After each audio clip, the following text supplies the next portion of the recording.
name is Justin, and I'm an addict. And thanks to my God, the steps, and the fellowship of other addicts, I am sober since June 19th of 2015. And for that, I am beyond grateful. Welcome to the RICO 12 speaker meeting. We are an organization whose addictions include alcohol, drugs, lust and sex, food and gambling, just to name a few. We come together from all places, faiths, and backgrounds to learn the similarities of addiction and to gain tools and hope from others who are walking a similar path. We invite recovering addicts with at least 1 year sobriety and who are actively working their recovery in their respective fellowships to share as guest speakers their experience, strength, and hope on a live Zoom meeting each Friday at noon Central Time for 20 to 25 minutes. Then we, the live audience, get the opportunity to ask questions of the speaker for another 20 to 25 minutes. In order to ask questions, please type them in the Q&A link at the bottom of your Zoom window. If you are hearing this podcast recorded and would like to participate as a live audience member in the future, or if you would like to be a guest speaker in a future meeting, please go to www.rico12.com. That's RECO12.com to learn more and submit your email address there to receive weekly invitations and to submit to become a guest speaker. RICO 12 is an ad-free service, and we appreciate your help in keeping it that way. We gratefully accept contributions to help cover the costs of the Zoom platform, podcast platform, web hosting, and administrative costs. The guest speaker also chooses a fellowship or recovery centered organization to which the majority of contributions from that week's meetings will be donated to.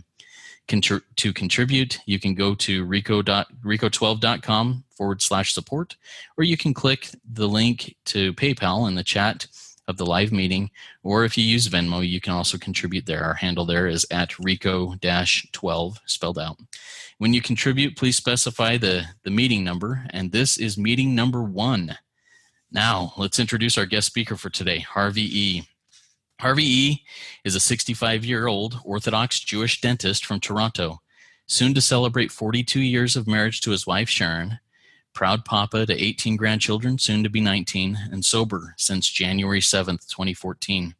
He came into the Sexaholics Anonymous rooms at a very low bottom, acting out with escorts sometimes multiple times per day.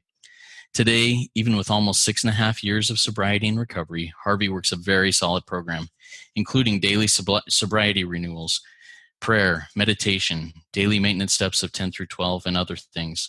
Harvey has spoken at international SA conventions, and his shares are available on podcasts such as the Journey Through Life podcast and the Daily Reprieve.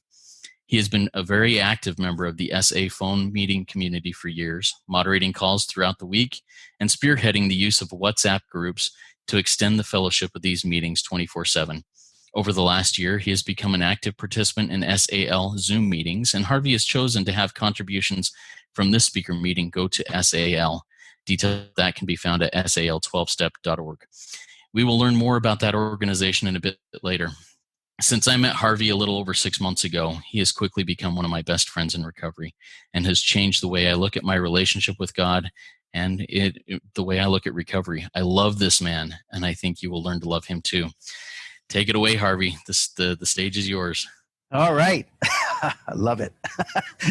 All right, I'm Harvey. I am a grateful recovering sexaholic, a good person worthy of recovery, and never grateful enough to be sober since January 7th of 2014. And before I get into my speech, I just want to share one little thing here. This is a special for my friend Justin. Today is a special day for you and for the universe. Today you started your life's journey, and the universe got a precious gift, and that is you. I'm wishing you a day of joy to fill your life with pleasant surprises. And that was just, I just wanted to share that because that was for you. Thank you. All right. Okay. And yeah. So let me just close that. All right. Okay. So I wanted to share about my journey and specifically about the joys and the miracles that I have experienced in this program. So I figured I'd start with a little of it, what it used to be like, because if you don't know what it was like, you won't really appreciate why this is a gift. And I think it's only a gift because I appreciate what it used to be like. So as Justin said, I am 65 today. So I was 59 when I got into this room. into the rooms of SA, and I came in as a very low bottom. My life was a shambles. It was just a hurricane. I was a hurricane. I was acting out with escorts twice a day, 3 times a day, sometimes multiple escorts. I was spending a huge amount of money and a huge amount of time escaping from the world that had, frankly, had never been safe for me since I was 5 or 6 years old. And I recently saw a message. Somebody said that, you don't ask why addiction, you ask why pain. And I thought that was really, really profound because I lived in pain. And my wife, for instance, when I told her I'm living in pain, and I have been living in pain all these years, she was stunned, because she'd never noticed. She knew there was something off, but she didn't see me as somebody who was writhing in pain all the time, because it was emotional pain, and I was hiding it really, really well. I was distant. I was unable to be intimate with her or anybody else. I didn't know how. I didn't love myself. I had extremely low self-esteem, and again, that was something my wife was stunned when I told her. I just feel like I'm, swimming around in the toilet all the time, and it's warm, but it's really smelly. And, she looked at me and she goes, "What are you talking about? You've got a successful practice, and you have a beautiful family and grandchildren and enough money, and you have cars, and you have all these things that should be telling you, to be telling everybody that you're so successful and you're so happy, and I certainly wasn't any of those things. But I looked the part, and I was a tremendously gifted liar. And I think that's one of the gifts of addiction. One of the things actually that I've lost. If you want to talk about the gifts of addiction of recovery, I think one of the gifts of recovery is forgetting how to lie and not being the terrific liar that I used to be. I frankly can't get away with anything anymore. And it's hard sometimes to live like that, but I really don't want to go back to the old way. So when I got into the program, I had this, this addictive personality issue. I had a tremendous amount of shame. I lived in shame. I lived in toxic shame. I had this strong sense that I was supposed to be perfect. Perfectionism was a huge, huge part of my life. And I was hungry for power and control. I had to control everything because I had to make sure that everything was safe, or tried to make it as safe as I could. And that led me to be, as I said, very dishonest, denying who I was. I also thought in black and white. That's a concept. There's no gray in my world. There was no gray. It was either black or white. I lived in extremes. I was self-obsessed. Everything was about me. Anything that happened had to be about me, and I was selfless, but selfless in a different way, not selfless and that I cared about others, but selfless meaning I really didn't care about myself. I didn't know anything about self-care. I didn't appreciate that I could and should be doing things for myself that worked for me and that made me feel valuable to myself. And I had this strong sense of inner emptiness. And I lived with a very purposeless life. I lived without meaning, without purpose. Abraham Maslow speaks about, this meaning in life and self-actualization in his work.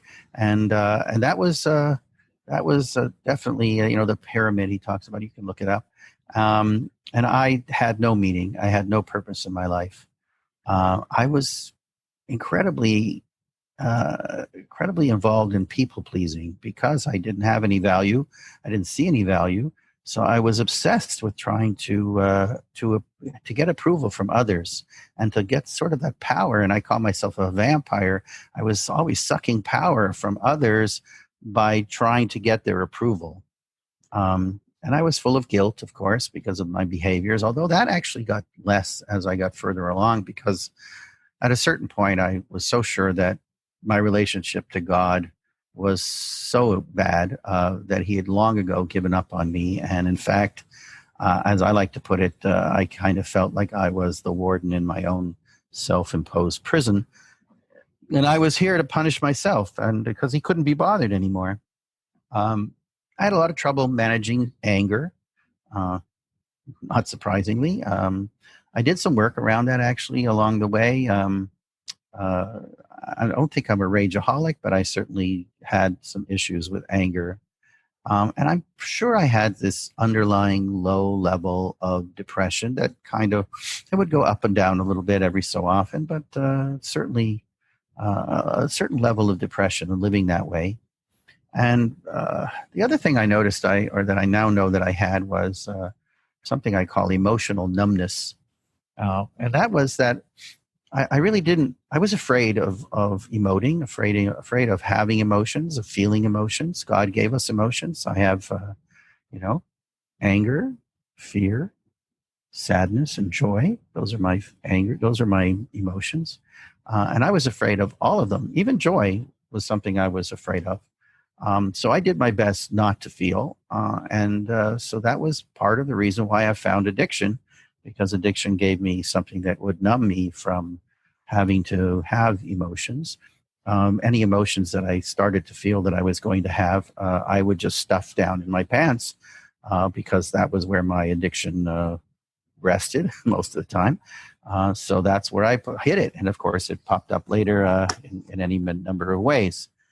I had, what else? I got a list here. I was really, really good at blaming others. It was always about other people. Everything was about other people. I blamed my mother. I blamed my father, who tragically took his life when I was 12. I blamed him for a lot. I blamed my wife for a lot. If I didn't have a wife, I wouldn't have so much guilt. That's for sure. I also was in a certain way, Peter Pan. That was another part of my life. I never wanted to grow up. I never wanted to take responsibility. If I could have lived in Never Never Land, that's where I thought I was living. And it just meant that I didn't have to take responsibility for anything. And like I said, I never wanted to grow up. One of the most important things that today I know, and I didn't have then, was no concept of boundaries. I could not set boundaries. I could not live with boundaries. I didn't know what a boundary was. The other thing I had was a need for immediate gratification. I wanted what I wanted when I wanted it. I was a spoiled brat. I'm sure if the big book would have been written sometime in the 50s or 60s, they wouldn't have talked about selfishness, self-centeredness. They just would have had a picture of Harvey with a sign that said "spoiled brat," which is, I think, the addict, the quintessential look of the addict. I was a spoiled brat. I had no friends. I had maybe a few, but they weren't real friends. I was afraid of opening up and being intimate with anyone, including friends. So nobody knew the real Harvey. I had what I like to use the term holograms of Harvey, and I had several of them. I had the hologram Harvey that was Harvey the husband. I had Harvey the parent. I had Harvey the son. I had Harvey the brother. I had Harvey the member of my synagogue. I had Harvey the dentist. And I had Harvey the friend, and every one of them was a different Harvey. I had to juggle all these different holograms in the air all the time in order not to be found out for all the lies that I was telling. So I lived a very, very tiring life. I was constantly exhausted at 59. I must have felt like now I understand. I must have felt I was probably in my 80s in terms of the energy level that I had, because it was I was just spending so much energy just being that person and all of those people and of course no one got to see the real Harvey, which I hope I am trying to be today. So that's where I was, and I hope I didn't spend too much time on that. But in order to understand the gifts, I think I wanted to share what used to be. So today, as a result of the program, first of all, when I got into the program, the first thing I noticed was fellowship. And fellowship was so, so important to me. The anonymity that I found in those rooms where I could come day one. And my therapist asked me, and he pleaded with me to be as open and as vulnerable as I could be at meetings from day one. And I shared my same-sex attraction from day one because it was important. I didn't want to live in shame anymore. And I was immediately accepted by everybody in the room. I felt like I was supported, and I had friends. And it was really, really different for me because the rooms were only men in those days. There are very few women even now that come to Toronto meetings. So I was sitting in a room with men. And of course, men used to be objects of my fantasy and my lust. And to come to meetings and quickly realize that I could have relationships with men that weren't related to either wanting to have sex or not wanting to have sex with those people. And that was extremely new for me.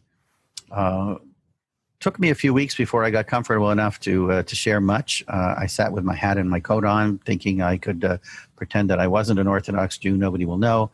And then I finally, somebody came, and I actually came out of my coat and out of my hat. And that man became my very, very close friend, and till today. And he taught me one of the greatest gifts of recovery, which is understanding how grateful I needed to be, and learning to use a tool of a gratitude list, which I used extensively through the first 9 months until I started working steps.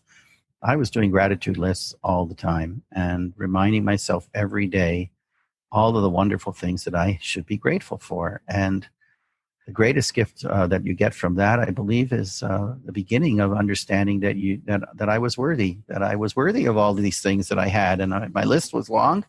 I had lots to be grateful for, and it became clear to me that I could not be the piece of garbage that I thought I was, having all of these gifts being bestowed on me on a regular daily basis. So that was the beginning of learning that, to start working on my self-esteem. And at the same time, my therapist was also doing that. And I had self-affirmations that I used to carry around in my pocket, which I don't do anymore, but I still say them to myself. And I actually introduced myself as Harvey Ehrlich, as Harvey, a grateful, recovering sexaholic, good person, worthy of recovery. And that is my affirmation. And I need to affirm myself because as I've learned, I need to crush that ego that I was living with. And I had this huge ego control freak, megalomaniac kind of person who had to control and manipulate everything. And I had created that because I had such low self-esteem, and in trying to build my self-esteem up was necessary so that I didn't need my ego. So I spent a lot of time on self-esteem, and I still do. I think it's another one of the greatest gifts I've gotten is that I have learned to shut down the inner critic that, amazingly enough, had my mother's voice most of the time. I guess you could probably figure out why. And I don't need that inner critic anymore. I have a responsible voice that makes me responsible for making good decisions, and I also have the inspired dreamer in there too. But I got rid of the critic because the critic wasn't doing any good for me. So I've given up that critic, and it's worked out really well. I don't have to listen to him anymore. And even turning him down even a notch, from 10 or 15,000 thoughts a day to 5,000 thoughts a day actually helped a lot. The other thing I learned in meetings was honesty. Because of the safety of the rooms, I learned that I could be honest for the first time in my life. And it was difficult. It was a muscle that I had not used ever. And learning to be honest in a room has allowed me to learn to be honest with all of the relationships that I have. And of course, the number one relationship in my life is my wife. And we are practicing, I don't know if I like the word rigorous, certainly not mean and nasty honesty. Rigorous honesty is important. And, and I've also learned that it's safe, to do that, and safety does come, to people who work the program. I think that's another gift. I've learned that I am safe, and that came about when I got to step 2 and created a God of my understanding that worked for me, and the one that hadn't worked out for me was a dysfunctional relationship with something. I don't even know if it was really God. Judgmental, punishing, angry, disappointed God, kind of a lot like my mother. And I replaced that God with a loving, unconditionally loving God, one that I could trust, that really has my back, who really wants the best for me. And everything in my world I can see in that way today. And that was a huge, huge difference in getting to the step where I started to believe that he loves me. That opened up the possibility for me to love myself, along with those self-affirmations that I was doing, and the support of the group and the support of the fellowship. I learned that I was worthy and that I was valuable and I was enough and I am enough. And knowing that I am enough is tremendous, because now I do feel safe, and I do feel that with that God and that understanding of who that is and the relationship I now have with him, comes trust. And trust was something, as I said, I didn't trust anybody. And today I trust most people. Of course, I'm not an idiot. Sometimes there are people you can't trust. But I do trust a lot more people. And that makes life a lot easier to live, because I'm not anxious and I'm not going crazy all the time worrying. And I've learned to live one day at a time, as the program teaches us so clearly. I needed to find a way to appreciate that I don't have to worry about the future, because the future hasn't happened yet. There's nothing I can do about the future. The Serenity Prayer tells me that I can't change the things I can't change. I have to change the things I can, which is me. And I'm working on that every day. But I can't change the future. I can't change the past. If I live in the past, I'm living with the pain and the sadness and the depression and the guilt. I don't want to live there either. I believe the proper way to look at the past is kind of like we drive. Most of the time I spend my time looking out the front window, my dashboard, to see who's coming, what's going on in front of me. Every so often I glance at the rear view mirror, just so that I know where I've been and if there's any lessons that I needed to learn in that. And that's how I understand the past today. And like I said, the future hasn't happened yet, so I don't need to worry about it.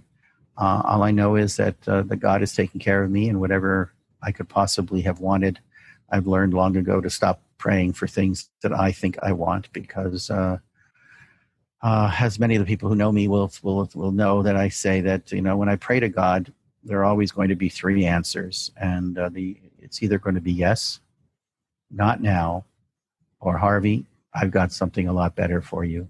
And the more I understand that third answer is the right answer, is the most right answer, is the more I see I don't pray the same way I used to when I thought God was supposed to be my concierge.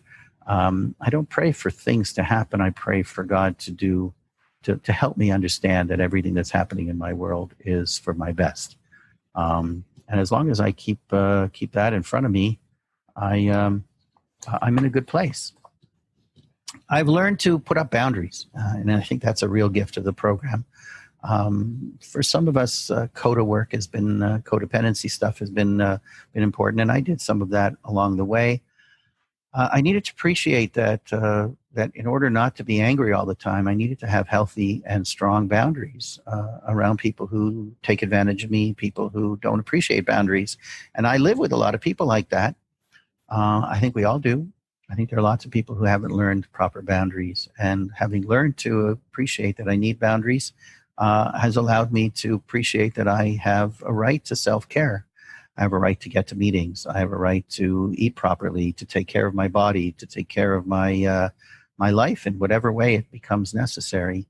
And self-care is another very, very important way that I prove every day and remind myself every day that I'm worthy and that I'm worth the work that I'm doing. And that's a great gift. That's a tremendous gift again. I acknowledge my own needs. That's I can't tell you how important that's been.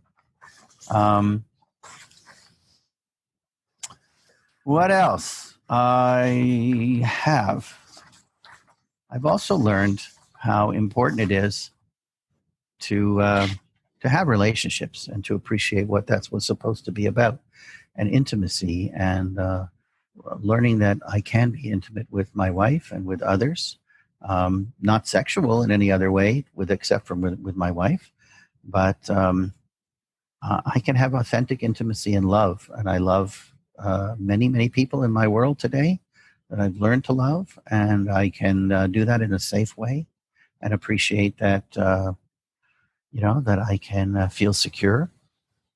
I get a feeling of fullness of my life. There's a fullness in knowing that that I have love and that I can share love. Loving myself has allowed me to do that, as the Bible would say, has told us, love your neighbor as yourself, and obviously loving yourself is important and has to come first. And that's come from, as I said before, a relationship with God and a relationship with myself, and the self-affirmations that I've learned to take on, and getting rid of the inner critic that I live with. So I am grateful. I am grateful for sponsorship, for being a sponsor, for having finished the 12 steps and learning how important it is to share my work with others and what I believe with others, and this program with others, and to be available for others has really it's added so many other gifts. And I want to quickly say that being a sponsor is the most amazing way to practice how to be a man, how to be a human being in this world. Before you go out there and have relationships with your friends, you can do this with people who are there for you, who care, who want to listen, want to hear what you have to say, and are truly want recovery. It's a laboratory, an opportunity for me to practice the steps, practice the principles that I've learned, and humility and honesty and all the others, so that I can do that out there in the real world. It's offered me tremendous opportunities to see God's hand in other people's lives, the way I see Him in mine today. If I ever wonder if God exists, all I have to do is just remind myself of the shine, of the brilliance of having people see God and find God in this program, because the answer to the addiction is, of course, the power of God. And I know that today.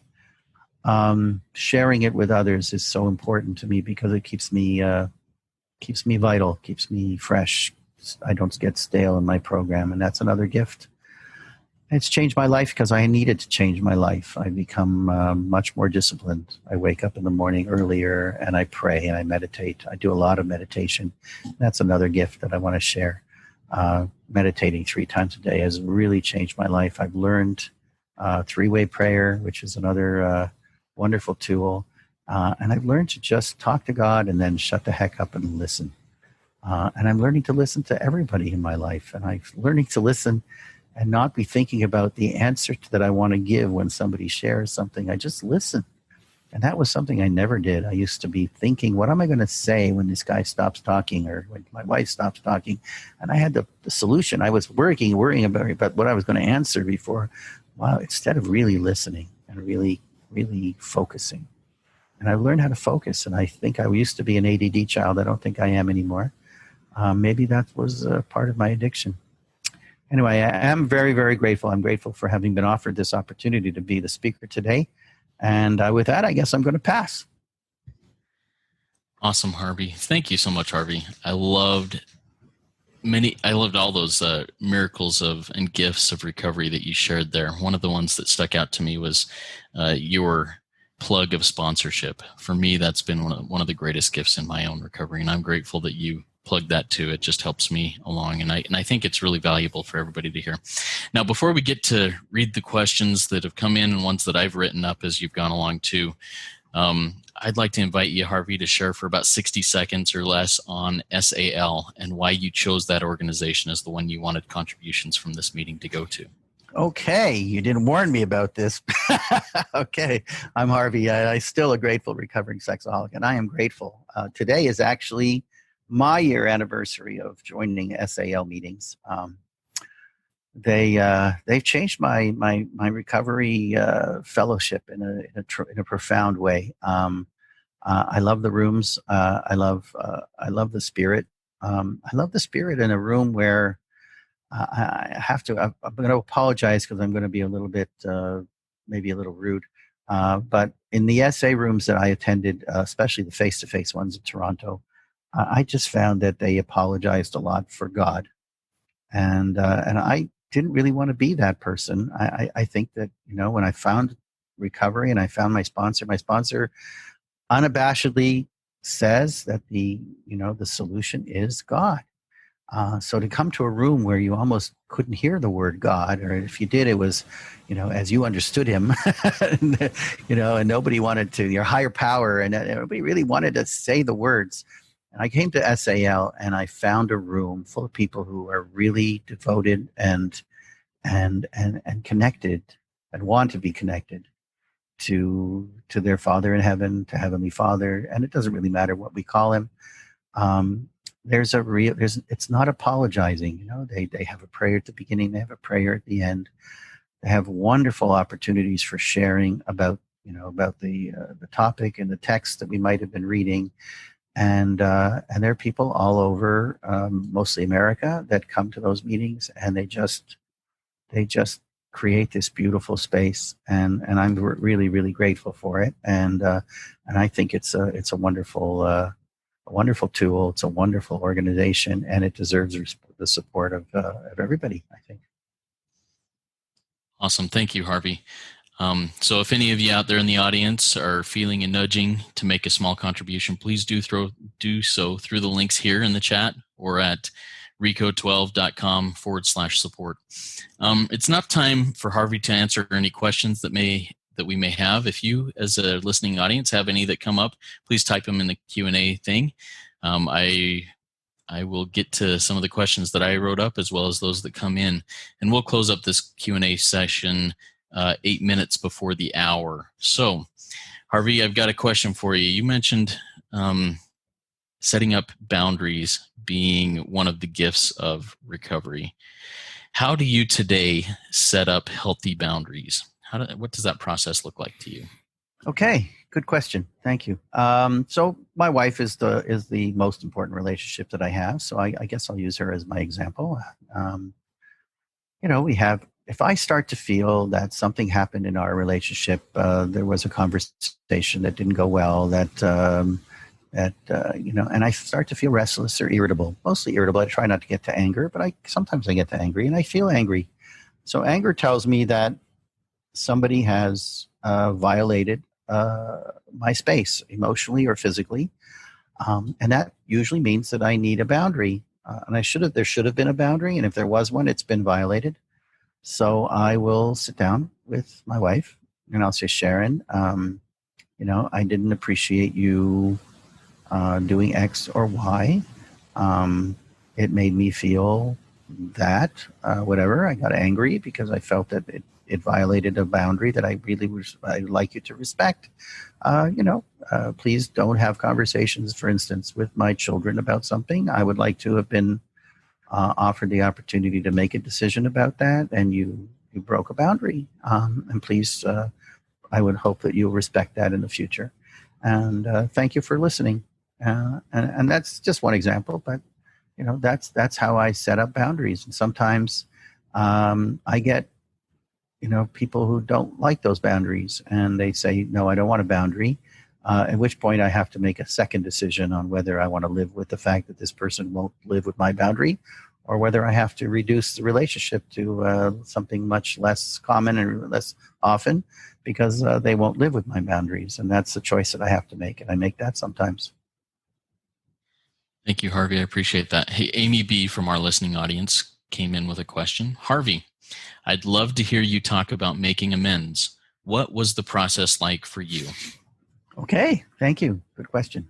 So making I had quite a list of amends to make when I got to recovery. My sponsor feels very strongly about not asking for forgiveness. So my amends was not about asking anyone to forgive me. It was about cleaning my side of the street. So if I owed somebody an amends, financial or otherwise, or emotional, whatever it might have been, I wrote it up ahead of time, and I shared it with my sponsor, and he corrected anything I might have tried, sneak in a little forgiveness or sneak in a little bit of, what I want out of this. And, he made sure that it was purely about what I had done, that I was wrong to have done whatever it was I did, that I knew I had hurt that person, that I wanted to accept ownership of that, and that I hoped that I would never ever repeat that behavior, whatever it was, and would repeat those behaviors. And then I always asked, is there anything that I've left out? Was there anything that I did that you would like to share that maybe I have forgotten, or maybe I didn't bring to the fore that also happened? So those were the real direct amends that I made. Of course, there was a lot of amends that I made that were part of my change in my behavior. I made a lot of those along the way. I don't try very hard not to bring my phone to the table at dinner, for instance. That's a living amends. When I come in the house, I'm not on the phone. When I come in the house, I prayed before I come in the house, and I want to be the best husband and father, if my children are here, that I can be. And I want to attend and focus and be there for the people in my life that are important to me, and show them that I appreciate how important they are to me. And that's another amends that I needed to learn how to do. So I make a point of sharing with my children, texting them, WhatsApping them, letting them know how proud I am of them. Stuff I just never did, or if I did it very haphazardly, very without any consistency. So the living amends is really important. I don't make decisions without speaking to my wife, and confrontation was huge. I hated them. I lived in a house when I grew up. There was a lot of yelling and screaming and angry stuff and fights. And so I grew up thinking I'd never want confrontation. So that, of course, meant that I made decisions without discussion, without consultation with my wife often, because it was always easier to deal with with having to be forgiven or ask forgiveness for making the decision and doing something without her permission, rather than, because then at least I got it done, right? I got to do what I wanted to do. So that's another living amends that I've made very much part of my life. And I forgive myself in a lot of ways, which is living amends that I take my self-care quite seriously and with focus. All right. It's awesome. Thank you, Harvey. And maybe later I'll ask you about that self-care. But right now we have another question that came in from an anonymous attendee. It says, Harvey, thank you for sharing your story. What would you say to someone who is honestly putting effort into recovery? For example, working with a sponsor, working the steps, attending meetings, and so on, but who can't seem to put together more than 1 or 2 months of sobriety? Okay. That's another topic. You could call me back for that one if you want, Justin. My sponsor says that relapses are going to always be either a step 1 or a step 2 problem. If step 1 or step 2 isn't solid, you haven't built the arch that the big book talks about. The foundation stone and the cornerstone are holding together the arch, which is the keystone, which is step 3. And if there's a relapse going on a regular basis, it's either going to be taking back your self-will, becoming the spoiled brat again, deciding that you are the most important the person in the world, probably becoming dishonest, wanting to keep a few little bottles, as they would say in the alcoholic world. I just want to keep a little bit. And sometimes that's lust for your own wife, or just a fantasy a little bit, a little fantasy won't hurt anybody, And even if I do fantasize with my wife or lust after my wife, I'm married to her. I should be allowed to do that. All these, we make excuses and we make decisions, that work for us because we don't want to give it up. We're really not really ready. And step 2 problems are about my relationship to God. Do I really have a God that loves me unconditionally? Do I really feel that? Have I really become convinced of that? Is it really part of my life? It's not just knowledge. It's really understanding and appreciation of that relationship. Because without it, I'm liable to make lots of other people and myself a higher power, which doesn't work for me. And then I can't surrender. I can't surrender to a God, or to myself for sure, but I can't surrender to a God that I don't trust absolutely, that he has my back, that he is my support, that he is my fan. He has to be my coach and my fan, and that's really important to me. Well, I hope that answered it. I think that's great, and it leads into a follow-up question I had for you. So many people, myself included, have had this image of who God is in our lives. And as you mentioned earlier, it's many times that perception is tainted by relationships we've had with our mother, our father, a teacher, whatever it may be, where we felt powerless, and we put those attributes, whether we know it or not, on the God of our understanding. So how does one move out of those toxic beliefs of God and into a God that can actually help, that I can actually trust to surrender to? Yeah, so I first of all had to get over the blasphemy side of things, because as soon as you start thinking about replacing God, it sounds blasphemous, and I'm not a blasphemer, or blasphemer, however you pronounce that. So I had to just suggest that whatever that was dysfunctional, hadn't worked for me. I know today I see enough scripture that says that God can be angry and God does punish, but the relationship that I want to have, the personal relationship that I want to have with God, is neither of those things. For me, that God has to be a loving God, and those who've heard me before, I actually create an advert and I hire God. I hired a new God. I hired the God that I needed, and He was 24/7. He was omnipotent and omniscient, the way most of the gods of the Judeo-Christian world are. But he was, the old God was definitely not omnipresent for me, and this one is. He's omnipresent, 24/7. He never blinks, and he doesn't ask for pay, and he just wants what's best for me. He doesn't judge me. He's not disappointed in me so much, He doesn't have expectations. I think he delights when I'm good, but he's okay, and he still loves me even when I'm acting out. And that was really hard for me to believe. Could my God really, really love me while I was doing all the crazy garbage that I was doing all my life? And today I know that's true. He loves me. He loved me then. He loves me now. Whenever I start to get I have to say, patience is one of my character defects that I'm still working on.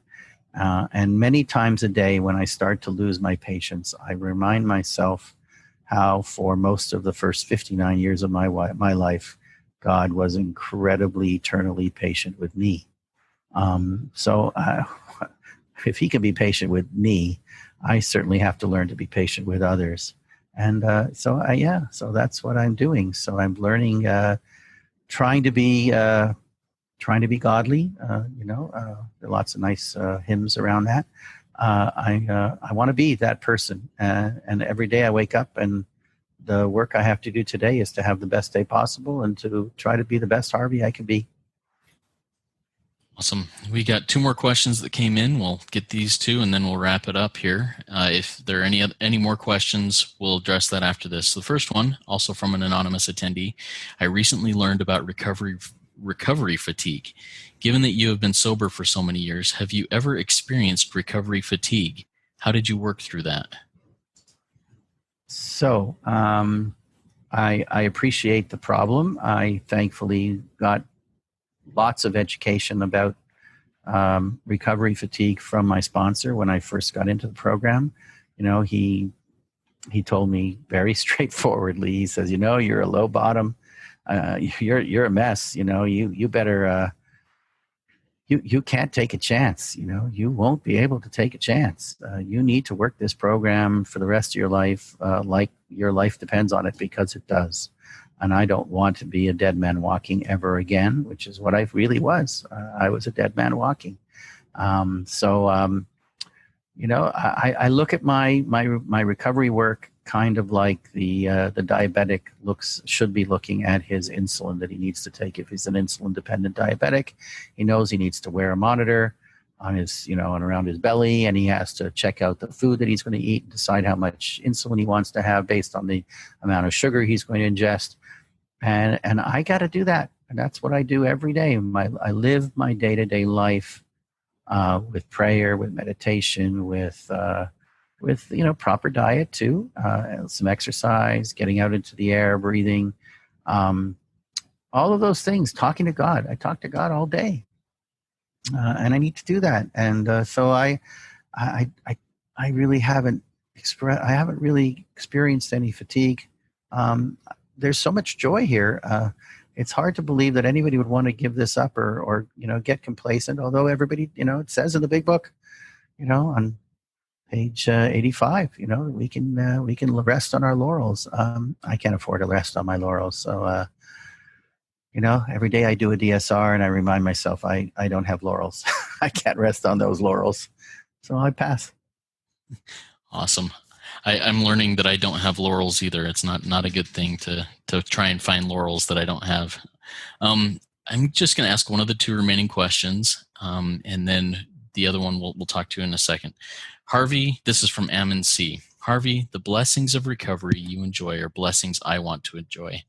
But I wonder, can I have the same blessings of recovery? Can I really recover even though my rock bottom is way different than yours? Right. So, especially the SAL rooms, I find it's very common that most of the guys that are there are relatively high bottoms. They've succumbed to pornography, many of them, and masturbation, but they haven't, ventured, God forbid, out of their marriages. They haven't got into affairs. They haven't gone, whatever. And I don't need to share all the examples. Everybody knows what those are. So, and we wonder, do these people have a chance? Can they get recovery from, if they're such high bottoms? Why will they want to give it up? Things aren't so terrible. Consequences aren't so terrible. I haven't done such awful things, especially walk into a room and I find out what everybody else has been doing. And oh my gosh, those guys are really, really sick. I'm not that sick. But the truth is, the unmanageability may be different. The external unmanageability may be different. You may not be married. You may not have lost your wife. You may not have lost your children. You may not have lost your jobs. You may have messed up your education. You may not have lost your professional licenses to practice. You may not have gone to jail, but you're living in a jail. And I think the success of a person's program is really getting the step one that they need. My sponsor says the only step you got to get 100% right is step one. And step one is that inner unmanageability, the stuff we discussed here at the beginning of my talk, but all the things I had lost so much time and so much self-confidence and self-esteem and self-respect and all of those things. I don't think it matters whether you're just if you're doing, pornography and masturbation or much worse things. If you feel what I felt, I think we sit in the same rooms and we belong together and we can appreciate how crazy our lives are and how I don't want to live that way ever again. And when you're sick and tired, you're sick and tired, and you don't have to keep digging if you don't want to. Awesome. Thank you, Harvey. That's it's been a very helpful speaker meeting. I'm grateful for you for sticking around and answering a few questions. One of the things I want to address here is if we didn't get to your question, or if you have other questions that you didn't want to put in this situation where it was recorded and will be in a podcast form, you can go to rico12.com/forum and join in our community and ask those questions and answer others' questions there that may come up. And you can do it, first name only. It's anonymity and confidentiality, just like any of the rooms.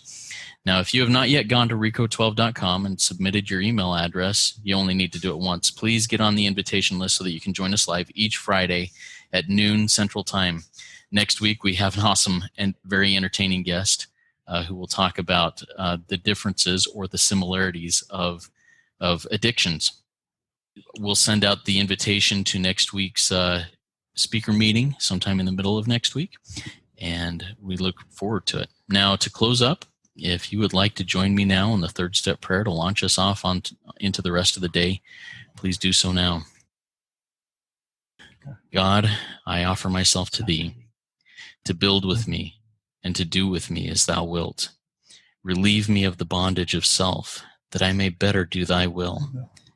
Take away my difficulties, that victory over them may bear witness to those I would help of thy power, thy love, and thy way of life.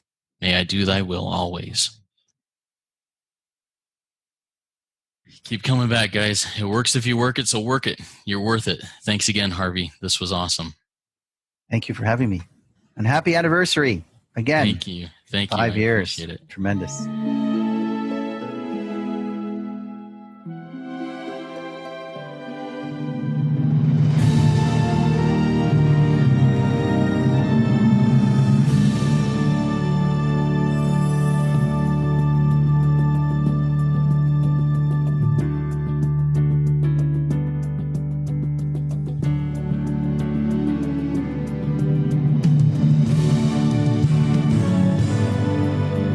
Standing still a moment, carving out this time, reflecting on the landscape of this life of mine.